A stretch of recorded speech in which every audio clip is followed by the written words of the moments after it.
NVIDIA is actually a bank, the central bank of AI, and it is at the center of the circular economy of AI. Here's how the loop works. NVIDIA invests in OpenAI, which buys cloud from Oracle, which buys chips from NVIDIA, which has a stake in CoreWeave, which provides AI infrastructure to OpenAI. OpenAI has signed $300 billion with Oracle, $90 billion with AMD, and $38 billion with Amazon AWS. That's $428 billion in deals. But here's the problem. OpenAI's actual revenue in 2025, just $13 billion.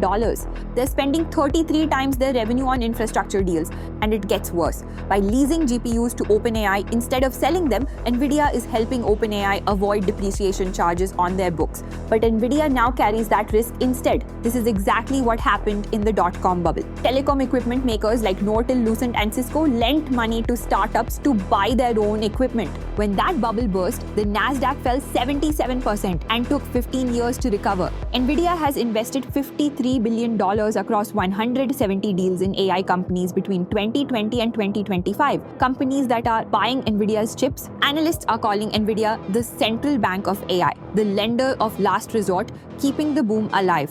A Bain & Company report found AI companies will need $2 trillion annual revenue to fund the infrastructure by 2030. Current trajectory, an $800 billion shortfall. So, is AI real or just companies paying each other in circles to inflate their stock prices? And when the music stops, who's left holding worthless chips? There's a reason why even OpenAI's Sam Altman admitted investors are overexcited about AI, right before raising hundreds of billions more. Want the complete breakdown of how this house of cards might collapse? Let us know in the comments and subscribe to FinShots TV for more.